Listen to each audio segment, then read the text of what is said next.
Hello, and welcome back, investigators. It's true crime time again, and this time we're getting historical with a countdown of the top 10 historical crimes that remain unsolved. Starting with the classic case, deathbed and breakfast. Lizzie Borden took an axe, gave her mother 40 whacks. When she saw what she had done, she gave her father 41. While the rhyme isn't true in all senses, Abby Dufresne Borden was her stepmother and the weapon was a hatchet, not an axe, it is right in the description of Jackson and Abby Borden being slayed remorselessly and beyond recognition in their beds the morning of August 4th, 1892. In the early hours after the discovery of the bodies, people only knew that the killer had struck the victims in their home in broad daylight on a busy street 1 block from the city business district. There was no evident motive. No neighbors and passersby heard nothing. No one saw a suspect enter or leave the Borden property. But the perfect Sunday school teacher, Lizzie, was inside the whole time. Lizzie was later arrested and charged for the deaths of her parents, but was acquitted by a jury in the following year of 1893 despite having lied about calling a doctor, never crying for her family, and buying literal poison right before they died. Cultural, religious, class, ethnic, and gender divisions in the town would shape the debates over Lizzie's guilt or innocence and ultimately free her. Overall, just being a spoiled, privileged white woman in this specific time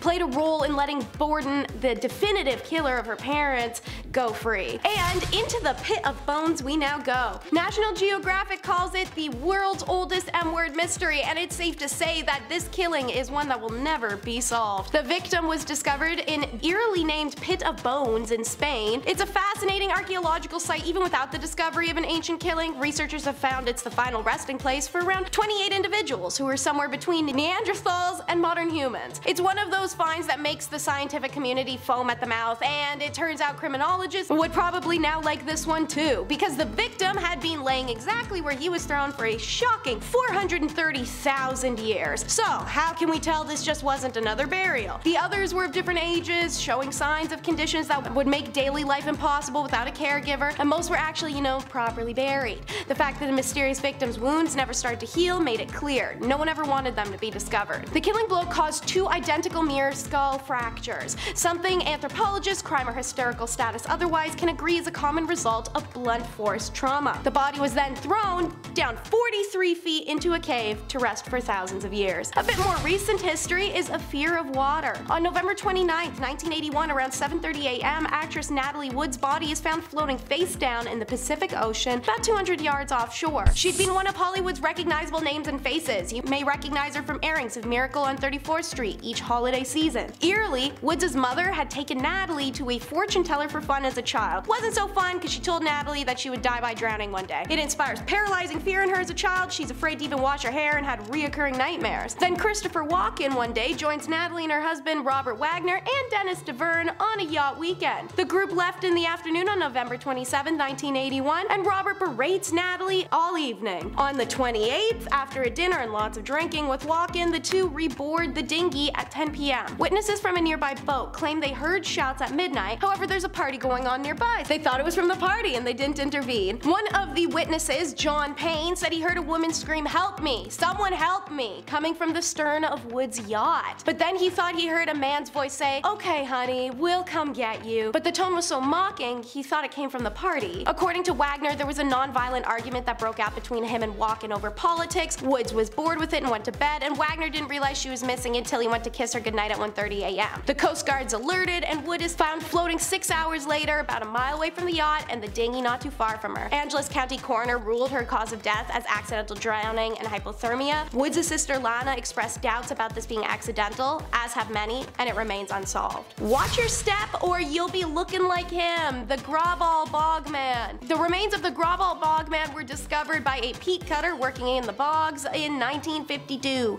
Imagine the poor dude finding that. The eerie, well-preserved state of the body, thanks to the horrifying yet magical workings of bogland, has allowed experts to learn some incredible things. They can tell, for example, he lost a front tooth when he was somewhere around 5 years old. His last meal was cereal, they know that because the hallucinogenic ergot fungus was found in his stomach and intestines, but before the snap, crackle, pop, he had had a meat-heavy diet. What they haven't been able to determine is why he was killed, cause it wasn't the poison mold this time. One injury, the fractured skull, happened after his death. The broken leg, however, likely happened around the time he was killed. It seems as though he was hit with a blunt object that shattered his shin and swept him off his feet, just in time for an incredibly sharp blade to cut his throat.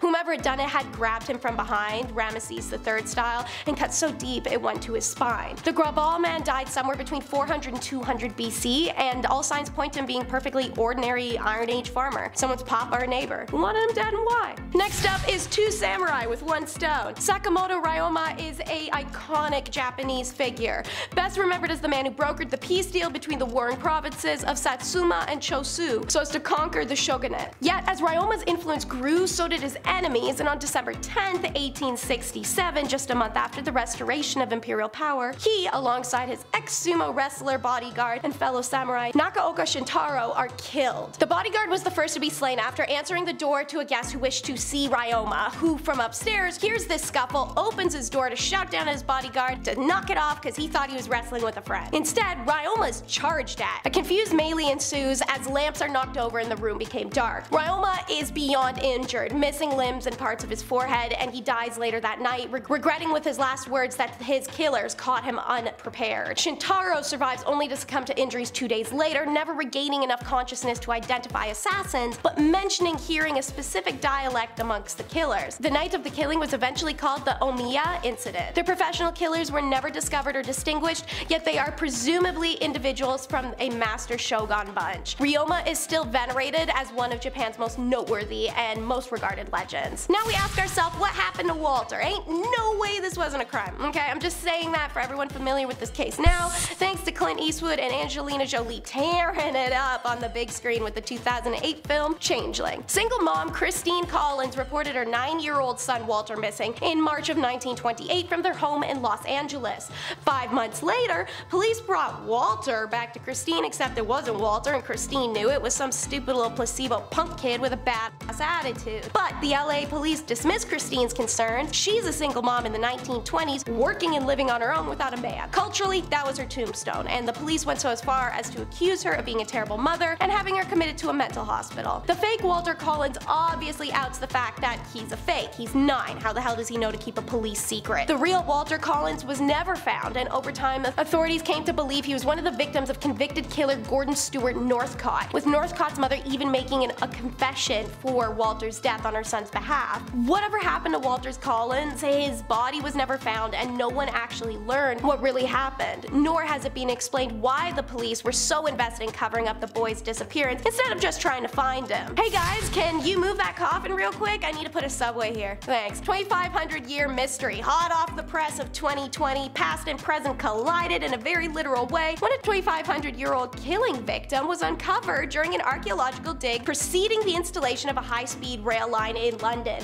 For those of you unaware, under the Crown it is mandatory for archaeologists to comb a site before anything can happen there. This kind of crap is why. While the cause of death wasn't immediately obvious, it was hoped that with time and further examination, the skeleton would yield more clues about who he was and what become of him. Archaeologist Rachel Wood explained he seems to have had his hands tied and he was face down in the bottom of a ditch. There is not many ways you end up like that. She also continued to say if he was struck across the head with a heavy object, you would find a mark on the back of the skull. If he was stabbed, you'd find blade marks on the ribs. So we're hoping to find something like that to tell us how he died. Interestingly though, the large-scale dig that went ahead of the rail line project revealed more than 60 other ancient sites of interest, including the remains of an ancient village nearby. It would have been in use from 3,000 to 2,000 years ago during the Late Bronze Age and survived until the Roman invasion of southern England 2,000 years ago. When there's only a finite space in which to be, how did we lose 3 lighthouse keepers? In 1896, the Board of Trade funded the construction of a lighthouse on the largest of the Flannan Isles. In December of 1899, the lighthouse was completed and lit for the first time. 4 lighthouse keepers were assigned to maintain the lighthouse and work a rotation of 6 weeks on, 2 weeks off. This meant there's always a bare minimum of 3 men on the island at a time. In mid-December of 1900, the 3 men on the island were 43-year-old principal keeper James Ducat, who had a wife and kids and 20 years of experience, the 40-year-old occasional keeper Donald MacArthur, who was married and covering for the first assistant keeper, and the 28-year-old second assistant keeper Thomas Marshall. Around midnight on December 15th, a steamship Arctur passed the Isles. The captain noticed he couldn't see the light from the lighthouse, and the conditions should have allowed him to. When the Arctur arrived in port, they reported the light absence even though it was never communicated to the Northern Lighthouse Board. On December 26th, the lighthouse tender ship Hesperus made a routine visit to the island, and when near the island, Captain James Harvey found it odd the Scottish flag had been removed from the flagpole. He then sounded the horn to get the attention of the 3 lighthouse keepers, but there's no response. They attempt firing a flare. No response. Island seems normal. Entrance gate and entrance door, and the door after that, all locked. However, the kitchen door is found open, and the fire hadn't been lit for several days. And all of the clocks were stopped, every bed empty, every room untouched, and the bodies of 3 men never found. I hope I never meet the attic neighbor. On an evening of March 31st, 1922, on the Hinterkaifeck farm in Bavaria, Germany, 6 residents are slain with a pickaxe. The victims included a husband and wife, Andreas and Kalisiar Gruber, their widowed daughter Victoria, Victoria's kids Kalisiar II and Joseph, and the family maid Maria. Joseph and Maria were both killed while in their beds. However, the rest of the family was then killed in the barn and stacked on top of each other. Let's make this worse somehow than a literal pile of corpses. Investigation concluded that their killer actually lived on the farm for 6 days after smoking the whole family. Cattle were still being fed, meals were still being eaten in the kitchen, neighbors saw smoke from the chimney, and the family dog was tied to a post when the mailman came on Saturday. The bodies were discovered the next day because the dog was still there. And now, for even worse, Maria was actually hired the same day she was killed, replacing the previous maid who had quit 6 months earlier due to the house being haunted. Said maid reported to the family hearing footsteps and voices in the attic. Around the time that the previous maid had quit, the Gruber family also started to hear voices from the attic. Add in a set of house keys had gone missing, and unfamiliar newspapers found in the house that nobody had ever seen before, and now there's scratches on the family tool shed like somebody tried to pick the lock. Maybe it's time to check the attic or move? The father Andreas also reports seeing a pair of footsteps leading from the woods towards the back entrance of the family's house. What did you do? Look at that.